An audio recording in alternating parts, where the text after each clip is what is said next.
Bapak Ibu, senang sekali bisa bersama-sama kita kembali berkumpul di tempat ini. Shalom, apa kabarnya? Kalau nggak sehat, nggak baik, nggak datang. Jadi selalu baik. Tadi Pak Roy bilang saya tambah muda. Ya Pak Roy? Mantap, saya tambah muda. Sebetulnya saya boleh katakan saya udah tambah tua, saudara ya. Karena apa? Karena di Indonesia, di Jakarta saya udah nggak kuat lagi. Saya bilang saya tambah panas, tambah susah, ya, gak enak, rasanya gak enak. I feel uncomfortable when I went to Indonesia, especially Jakarta, because humidity, because the pollution. I feel not good. Yeah, not the song say I feel good. No, I'm not feel good. Yeah, I'm not feeling good anything. Yeah. Tetapi saudara, begitu balik ke Sydney, saya merasa seperti hidup kembali, ya. I feel fresh air. Saya feel excited to serve God one more time in this place. So, saudara, hari ini kita juga memperingati Mother's Day. Terima kasih yang sebesar-besarnya kepada Bapak Pendeta Robi Monica, Ibu Inge, para church leaders yang telah mengorganize acara Mother's Day pada hari ini. Tadi kemarin Sabtu, Ibu Inge bilang, ini gilirannya Pak Robi nih ngurusin Mother's Day. Nanti Father's Day gilirannya Ibu Inge yang ngurus. Mana tuh? Oh, dia udah bilang begitu ya. Berarti kita pegang aja janjinya. Ya kan, ku pegang janjimu, Father's Day Ibu Inge yang ngurus katanya. Nah saudara, saya juga bersyukur kepada jemaat. Nah ini baru datang. Udah gak dengar pertanyaan gimana. Terima kasih untuk seluruh jemaat yang telah mendoakan kami sewaktu kami ada di Kalimantan, ya, dalam rangka proses lamaran Raider kepada orang tuanya Novia, ya, yaitu Bapak Akui dan juga Ibu Aai. Dan semuanya berjalan dengan lancar. Bahkan saya sempat bertemu dengan keluarga besar Novia, baik yang ada di Ketapang, yang juga di Pontianak. Dan kami juga sempat bertemu dengan anak angkat saya, karena porsinya sama-sama besar ya. Iwan masa itu sama-sama besar, saudara ya. Jadi saya ketemu dengan Iwan, saya ketemu dengan Erna, saya ketemu dengan Ibu Emi. Saya juga ketemu dengan Bapak Amin, ya, papanya dari Erna. Kita bersyukur. Dan juga Ibu Susi katanya sama Mario, ya, kalau nggak salah, mau ke Pontianak juga, ya, mau ketemu sama mereka. Dan kami juga sempat mengenalkan Novia kepada keluarga besar dari istri saya, Yun.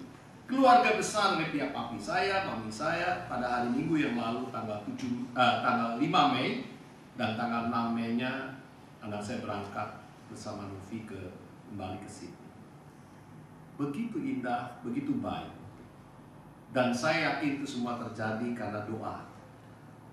Oleh karena itu sekali lagi, puji Tuhan, terima kasih untuk doa, dukungan dari Bapak Ibu sekalian dikasih Tuhan. Nah sekarang kita masuk ke dalam firman Tuhan. Saudara, zaman sekarang ini kita harus hati-hati. Jangan sampai tertipu oleh para pengemis yang ada di pinggir-pinggir jalan, yang sebetulnya itu cuma pura-pura sakit, pura-pura cacat, tapi sebetulnya tidak. Mereka itu sehat, dan mereka sengaja mengemis karena memang itu profesinya, itu memang pekerjaan mereka, ya. Tapi sebetulnya mereka sehat. Ada cerita seorang yang memberi uang kepada seorang pengemis buta. Dan pada waktu memberi uang itu, saudara, dia melemparkan uang itu. Dan dengan sigapnya, pengemis itu langsung menangkap uang itu, saudara. Kok bisa orang buta nangkap uangnya, saudara? Bisa ya? Lalu orang ini berkata, kamu pura-pura buta ya? Di mana pengemis buta yang biasanya ada di sini? Lalu pengemis itu dengan enteng menjawab, oh Pak, pengemis itu lagi cuti hari ini. Dia lagi jalan ke taman mini bersama keluarganya. Jadi saudara, Pengemis bisa jalan-jalan, bisa cuti. Makanya saya bilang sama Gaby, kamu juga harus bisa ambil cuti. Masa pengemis aja bisa ambil cuti? Gaby itu sibuk kerja terus ya. Puji Tuhan hari ini nggak ada tugas dari konsulat. Jadi Bapak Ibu Saudara dikasih Tuhan, seperti itu, banyak pengemis yang seperti itu. Jadi harus hati-hati. Ini memang cuma cerita saudara, tapi yang pasti zaman sekarang ini ada banyak pengemis yang pura-pura sakit, pura-pura cacat. Nah, pengemis semacam ini itu cuma memanfaatkan orang lain untuk keuntungan pribadinya. Nah, firman Tuhan berkata, bukan saya, tapi firman Tuhan berkata, orang yang semacam ini tidak berhak menerima kebaikan kita. Kita coba baca Amsal 3 ayat 27. Janganlah menahan kebaikan dari orang-orang yang berhak menerimanya, padahal engkau mampu melakukannya. Perhatikan kata yang berhak menerimanya. Yang berhak menerimanya. Artinya apa? Artinya ada juga yang sebetulnya tidak punya hak untuk menerima. Tidak berhak menerima. Ada yang berhak, ada juga yang tidak berhak untuk menerimanya. Jadi ayat firman ini mengatakan kita memang harus berbuat baik untuk orang-orang yang memang berhak menerimanya. Tapi kita tidak harus berbuat baik untuk orang-orang yang tidak berhak untuk menerimanya. Lalu bagaimana dengan orang lumpuh yang dituliskan Kisah Para Rasul? Dia berhak atau nggak berhak menerima bantuan, menerima kebaikan? Tentu saja dia berhak. Dia berhak menerima kebaikan dari orang lain karena dia betul-betul lumpuh. Dia bukan pura-pura, tapi betul-betul lumpuh, saudara. Orang lumpuh ini ada setiap hari di pintu gerbang bait Allah dan mengemis di situ. Termasuk Petrus dan Yohanes pada waktu masuk ke bait Allah, pengemis itu mengemis, minta uang dari mereka. Karena memang hanya itu yang bisa diharapkannya. Nggak bisa lagi yang lain. Dia mohon belas kasihan, mohon kemurahan hati orang lain untuk bisa memberinya uang. Petrus dan Yohanes mau menolong karena dia tahu ini pengemis asli, bukan pura-pura jadi pengemis. Dia betul-betul punya kelemahan tubuh, dia butuh pertolongan dan dia berhak menerima pertolongan dari orang lain. Nah, saudara-saudara dikasih Tuhan, firman Tuhan ini berkata, kita memang harus menolong, kita harus berbuat baik. Tetapi kalau orang yang ditolong tidak butuh, tidak berhak untuk menerima bantuan kita, bisa-bisa kebaikan kita disalahgunakan. Bisa-bisa kebaikan kita disalah mengerti oleh orang yang kita tolong itu. Jadi sebab itu saudara-saudara kita perlu peka. Kita perlu minta hikmat Tuhan. Sehingga kita kalau menolong itu bisa tepat sasaran. Dan orang itu memang harus ditolong. Orang itu memang berhak untuk ditolong. Nah, melalui pembacaan kitab kita pada siang hari ini, ada beberapa hal yang kita bisa pelajari dan kita terapkan dalam hidup kita sebagai anak-anak Tuhan, orang Kristen.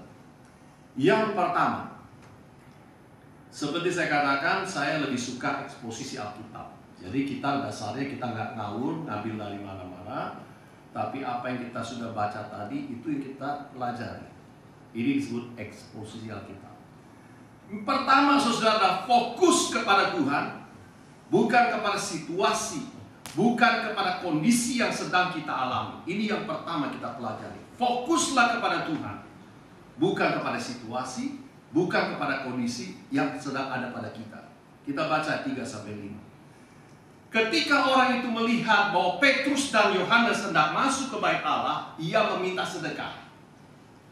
Mereka menatap dia. Siapa mereka? Petrus dan Yohanes menatap orang itu, menatap si pengemis itu. Dan Petrus berkata, lihatlah kepada kami. Ya, dia bukan orang buta. Dia orang lumpuh, jadi bisa melihat. Kalau orang buta nggak mungkin Petrus bertanya, lihatlah kepada kami. Yang buta kok nggak bisa lihat dia memang. Tetapi dia lumpuh, dia bisa melihat. Lihat kepada kami. Lalu orang itu menatap mereka dengan harapan akan mendapat sesuatu dari mereka. Nah, dari ketiga ayat ini kita bisa memperhatikan. Petrus, Yohanes mengatakan agar orang lumpuh itu melihat, menatap, memperhatikan mereka. Artinya apa, saudara? Harus fokus kepada Tuhan. Yang saat itu diwakili oleh Petrus dan Yohanes sebagai hamba Tuhan. Tidak lagi fokus kepada masalah dirinya. Tidak fokus kepada kebutuhannya. Tidak fokus kepada kekurangannya. Nah, berapa banyak dari kita, saudara dan saya, kita gagal fokus. Kita gagal fokus, saudara. Ketika kita banyak masalah, ketika kita banyak pergumulan, ketika kita punya kekurangan, kita tidak lagi fokus kepada Tuhan, tidak lagi fokus kepada firman-Nya, tapi fokus kita kepada apa? Masalah kita, pergumulan kita, persoalan kita, kesulitan kita, kekurangan kita. Kita fokus kepada me, not you, oh God. Kita melihat diri kita terus. Kita lupa kita harus melihat kepada Tuhan. Akhirnya hidup kita dikuasai oleh kesulitan, masalah, pergumulan, kekurangan itu. Nah, kalau seperti itu sikap kita, kalau itu yang terjadi, saya berani katakan di mimbar ini, sampai kapanpun kita akan tetap mengalami kesulitan, bahkan tidak akan pernah mengalami mujizat Tuhan terjadi dalam hidup kita. Karena kita gagal fokus. Karena kita tidak fokus kepada Tuhan, tapi fokus kepada persoalan demi persoalan. Yang selanjutnya, saudara, pertanyaan. Apabila kita sungguh-sungguh mau mengalami, kita sungguh mau mengalami mujizat, miracles happen. Yang pertama, focus to God. Fokus kita kepada Tuhan. Ketika Petrus disuruh melangkah, berjalan di atas air, berjalan di tengah-tengah gelombang yang dahsyat itu, dia bisa awal. Tetapi begitu dia tidak fokus lagi kepada Tuhan Yesus, apa yang terjadi? Dia mulai tenggelam.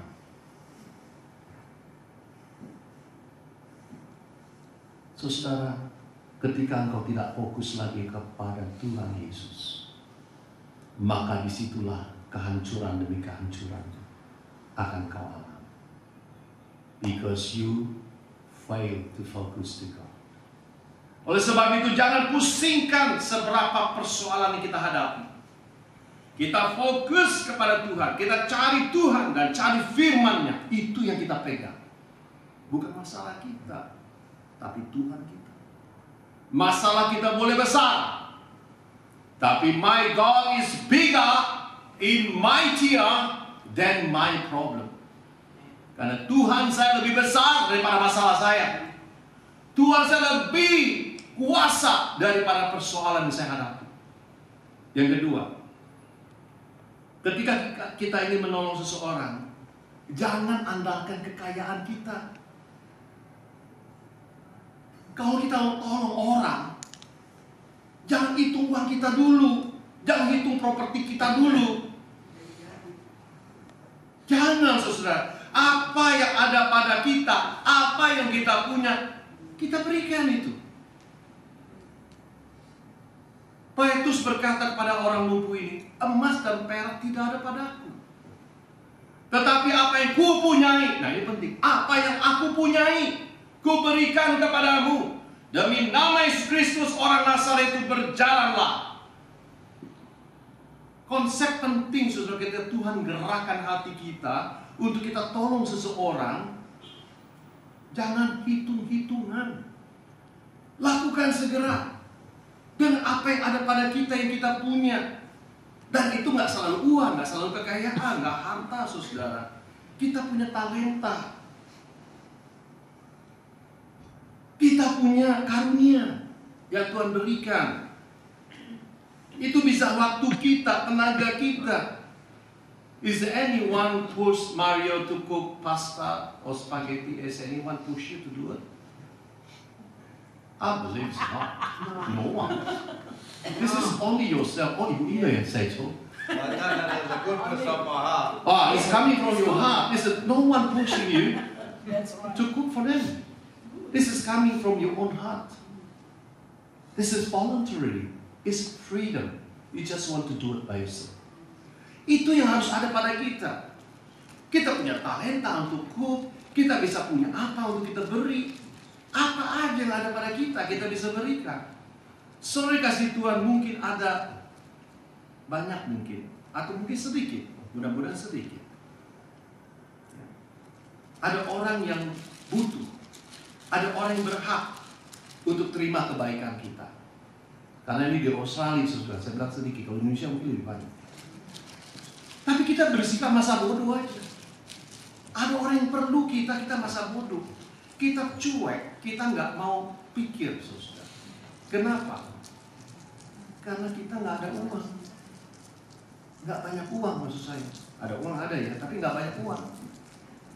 Kita nggak punya banyak harta yang kita bisa beri, yang kita bisa bagikan ke orang lain. Ini kegagalan kita. Padahal saudara, kita harusnya bisa banyak melakukan kebaikan untuk mereka yang berhak menerima dan butuh untuk menerima. Contohnya apa? Saya dengar, walaupun saya nggak ada. Makanya hati-hati kalau saya nggak ada, kuping saya dengar. Saya nggak ada. I'm not here in present. But I heard apa saudara? Pak Pendeta Simanulang yang khotbah 2 minggu lalu kehabisan stok air minum. Stoknya habis katanya. Yang biasa ada di gudang kehabisan stok. Terus saya tadi tanya, udah ada belum? Nggak tahu ya, udah dibeli dulu. Habis stoknya yang biasanya ada, nggak ada.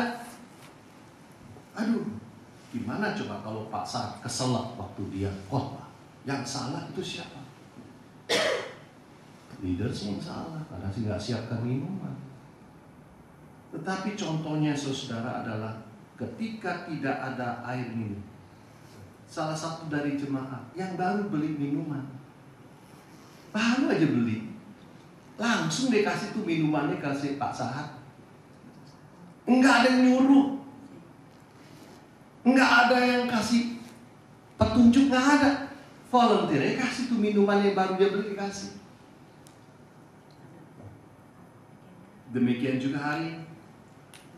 Ada yang nyuruh-nyuruh, Ibu Inge, Pak Robi atur-atur untuk bisa bersih. Nggak ada yang nyuruh mereka. Mereka suka-suka aja, happy-happy aja, organize apa, bikin something yang nice gitu ya buat hari ini. Bapak-bapak juga siapin makanan, sediakan segala sesuatu, termasuk cuci piring. Tuh, Ibu Inge tahu tuh, termasuk cuci-cuci. Nah, tadi lihat-lihatan siapa nih bakal cuci piring. Nah, saudara dikasih Tuhan, supaya apa? Supaya istirahat ibu-ibu pada Mother's Day ini. Ternyata istri saya nggak istirahat tuh. Dari pagi dia sibuk kayak. Sampai hari terakhir mau kesini nih, dia bilang hadiahnya kurang, mau nyari dulu ke KMC, mau nyari dulu. Itu salah bapak. Hah? Si bapak yang kerjain. Nah itulah, kan gampang disalin suaminya kan. Begitulah. Saya terima nasib aja. Gimana? Waktu kecil dimarahin mama saya, udah gede dimarahin istri saya, udah jadi pendeta dimarahin jemaatnya. Jadi terimalah nasib. Mother's Day. Iya makanya zaman dia mau. Aku udah bilang nih, Mam. Because you're not a racist. Iya, bilang ibu Enya aja suruh. Lu mau kelempar bola ibu ingat, nggak jadi. Kalau itu pasti Robi lah yang kerjain. Ya contohnya gitu, ternyata ibu-ibu nggak apa ada yang nggak bisa sibuk, susah. Last minute pun tetap ada aja kerjaan yang mesti dikerjakan. That's mom. Nah saudara, ini contoh kita bisa lakukan kebaikan. untuk orang yang butuh dan berhak menerima. Bukan harus kaya. Apa yang ada pada kita, yang kita punyai, itu kita bagi, kita beri. Tidak harus sampai kaya raya untuk menolong seseorang. Dengan apa yang ada pada kita, seberapa yang ada pada kita, kita bisa banyak berbuat kebaikan untuk orang-orang yang berhak menerimanya dan yang sedang membutuhkannya, sehingga nama Tuhan kita dipermuliakan. Yang ketiga, lakukanlah perbuatan baik demi nama Kristus, nama Yesus Kristus. Petrus menolong menyembuhkan orang lumpuh ini dengan menggunakan nama Yesus. Hal ini menunjukkan mujizat terjadi bukan karena Petrus. Mujizat terjadi bukan karena Petrus berkuasa, tapi karena kuasa Yesus.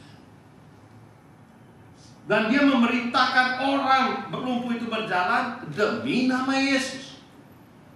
Dan ketika orang itu sembuh, mendapat kekuatan, dia melangkah dan berjalan, itu karena Yesus, bukan karena Petrus. That's very important, saudara. Nah, ini mengajarkan kepada kita ada 4 hal dari apa yang sudah kita bahas tadi. Yang pertama, mujizat akan kita alami ketika fokus kita kepada Tuhan dan firman. Bukan kepada masalah, bukan kepada kekurangan, bukan kepada pergumulan. Yang kedua, mujizat Tuhan terjadi ketika kita punya hati untuk menolong orang yang memang punya hak untuk ditolong dan butuh ditolong. Yang ketiga, mujizat Tuhan akan terjadi kalau kita menolong dengan apa yang kita punya. Jangan cari-cari dulu, jangan lihat kiri kanan. Pokoknya apa yang ada pada kita, yang kita punya sekarang, beri, kasih. Hati kita, perhatian kita, semua yang ada pada kita. Yang keempat, mujizat akan terjadi ketika kita menolong seseorang di dalam kuasa Yesus, demi nama Yesus Kristus, di dalam nama Yesus. Dan ketika itulah mujizat bisa terjadi. Nah, saudara, setelah orang ini sembuh, mengalami mujizat kesembuhan, apa yang dia lakukan? Dia bisa memuji Tuhan, karena dia sudah bisa berjalan lagi. Yang dipuji bukan Petrus, Yohanes, bukan. Yang dipuji Tuhan. Yang kedua, dia tetap mengikuti Petrus dan Yohanes. Lalu bagaimana dengan sikap orang banyak? Begitu melihat mujizat terjadi, sikap mereka sangat berbeda dengan orang lumpuh. Fokus mereka bukan kepada Tuhan, tapi kepada Petrus dan Yohanes. Bukan Tuhan. Itu sikap orang banyak. Mereka pikir kedua rasul inilah membawa kesembuhan, dan pelaku kesembuhan bukannya Allah, bukan Tuhan. Nah, saudara, sikap yang semacam ini nggak boleh kita ikuti. Ketika kita menerima kebaikan seorang pendeta, kebaikan seorang hamba Tuhan, mujizat kuasa Tuhan dinyatakan dalam pelayanannya, harus iman, harus ingat, yang mengerjakan itu bukan dia. Yang mengerjakan itu Tuhan Yesus, bukan si hamba Tuhan yang saudara lihat itu, bukan. Tapi Tuhan itu sendiri, Allah itu sendiri yang bekerja memakai dia. Pendeta hamba Tuhan itu cuma alat di tangan Tuhan. Jadi jangan pujian itu kita muliakan hamba Tuhannya, alatnya. Tapi Tuhan itu sendiri yang telah memakai hamba-hambanya untuk menolong kita. Inilah yang disadari oleh Petrus, dia tidak mau mencuri kemuliaan Tuhan. Oleh karena itu dia sadar dia cuma hamba, cuma alat. Dan ketika dipuji, dia tolak pujian itu dan dia tegur orang banyak itu. Gak boleh. Semua pujian kemuliaan hanyalah untuk Tuhan, untuk Yesus. Ini sikap yang benar seorang hamba Tuhan. Kalau ada orang yang memuji, seperti Parubi yang diangkat 2 jari. Apa Parubi? Maksudnya apa? It's not me, God, Jesus need to be praised. To God be the glory. Itu saudara. Kalau ada orang memuji saya dan mau puji Pak Robi atau Ibu siapapun di sini sebagai hamba Tuhan, tolak. Karena hanya Tuhan yang berhak menerima. Dan ini juga berlaku untuk jemaat biasa, saudara, yang bukan dipakai sebagai pendeta atau hamba Tuhan. Kalau ada orang memuji saudara, oh saudara guru sekolah minggu yang hebat, yang bagus.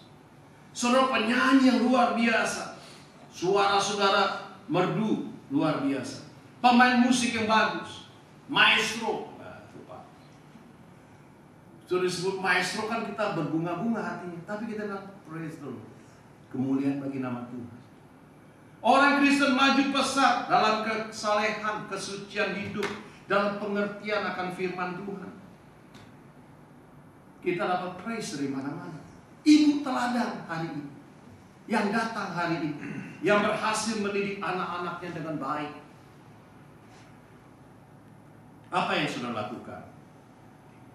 Menerima semua pujian, kemuliaan, atau saudara arahkan itu semua kepada Tuhan? Saudara, pujian dari banyak orang itu tidak membawa Petrus lepas kendali atau terbawa arus pujian. Dia arahkan topik pembicaraan itu kepada Injil keselamatan. Sehingga orang-orang yang memuji dirinya itu mau bertobat, mau menerima Yesus sebagai Tuhan dan Juru Selamatnya. Sebelumnya saudara, di pasal kedua, sebelumnya kita pelajari pasal kedua, Petrus itu diejek, dihina, ya mabuk katanya. Dia dan teman-teman itu mabuk anggur, tapi dia tetap beritakan Injil. Dihina pun, diejek pun, dikata-katain pun, tetap beritakan Injil. Dalam pasal 3, bukan diejek lagi, dipuji, disanjung, dielu-elukan, tetap beritakan Injil. Artinya apa? Ketika dihina, direndahkan, tetap memberitakan Injil. Ketika disanjung, dipuji, tetap memberitakan Injil. Zaman sekarang sangat beda. Ada hamba-hamba Tuhan, kalau dipuji, disanjung, rajin memberitakan Injil. Kalau dihina, dimarah, direndahkan, dia jadi marah. Lalu malas memberitakan Injil, atau bersifat sebaliknya. Saat dihina, diejek, sabar, tekun. Tapi begitu disanjung, lupa daratan. Terbuai dengan semua pujian, sanjungan, sehingga gak fokus lagi dalam memberitakan Injil. Ada juga orang yang saat hidupnya enak,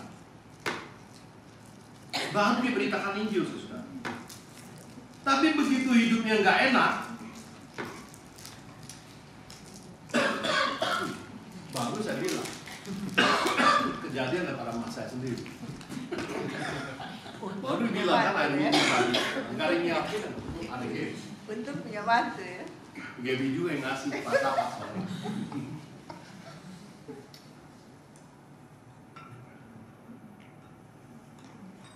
Jadi Bapak Ibu Saudara, ada juga orang yang hidupnya enak.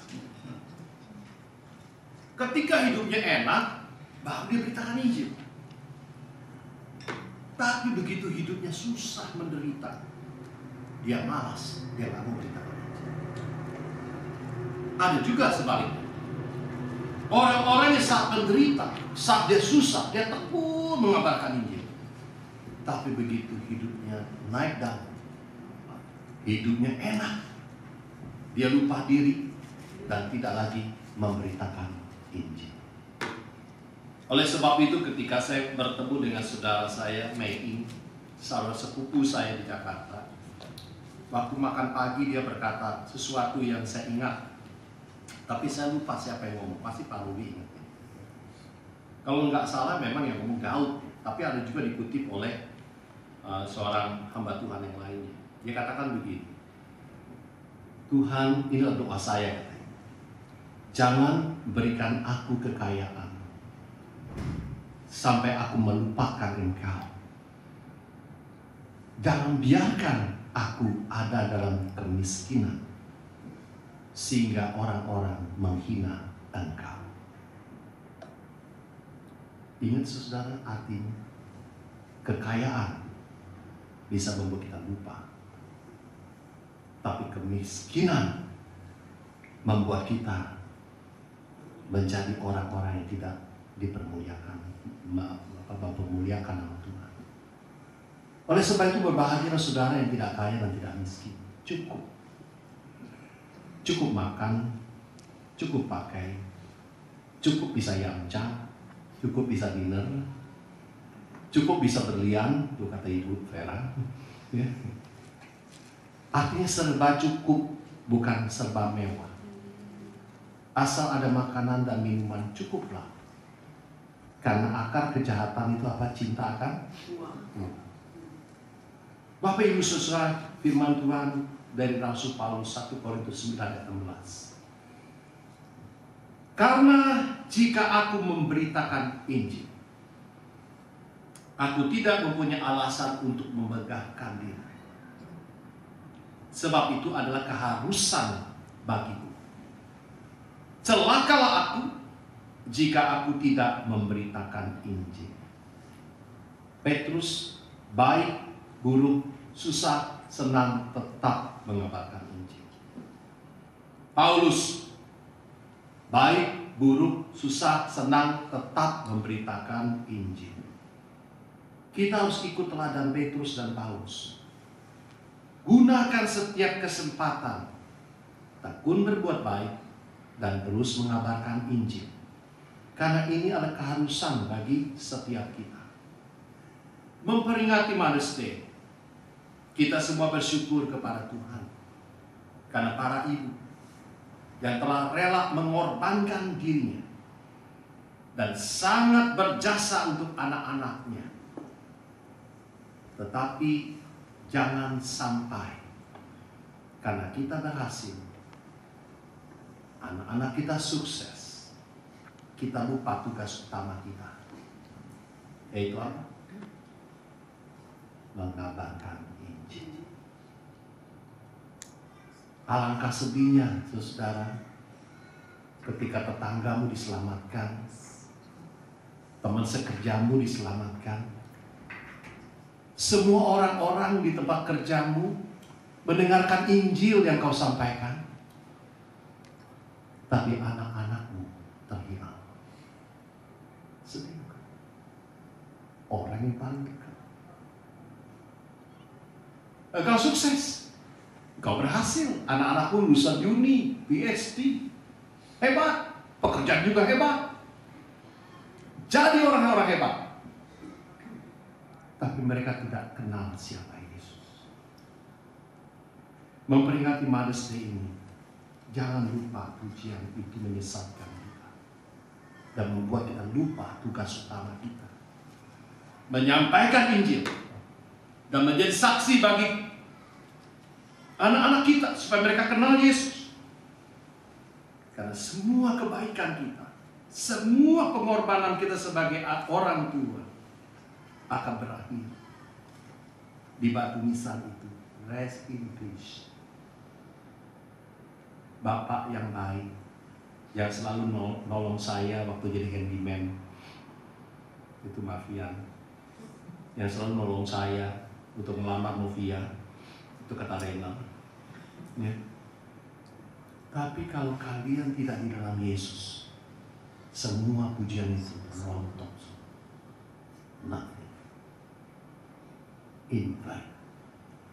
Kalau kalian tidak punya Yesus. Oleh sebab itu, di hari Mother's Day ini, Crystal, you give thanks to God because of your parents who brought you to come to this place to worship God. Angela, udah kemana nggak tahu. Tadi ada di belakang. Urusin pizza. Oh, urusin pizza. Thank you very much. Thank you for Vera Pawanto to bring her to know Jesus. And I encourage all mothers, fathers today, bring up your children in the fear of the Lord. Takut akan Tuhan. Bawa mereka kepada Yesus. Supaya mereka mengenal siapa Yesus, siapa Tuhan yang benar. Amin.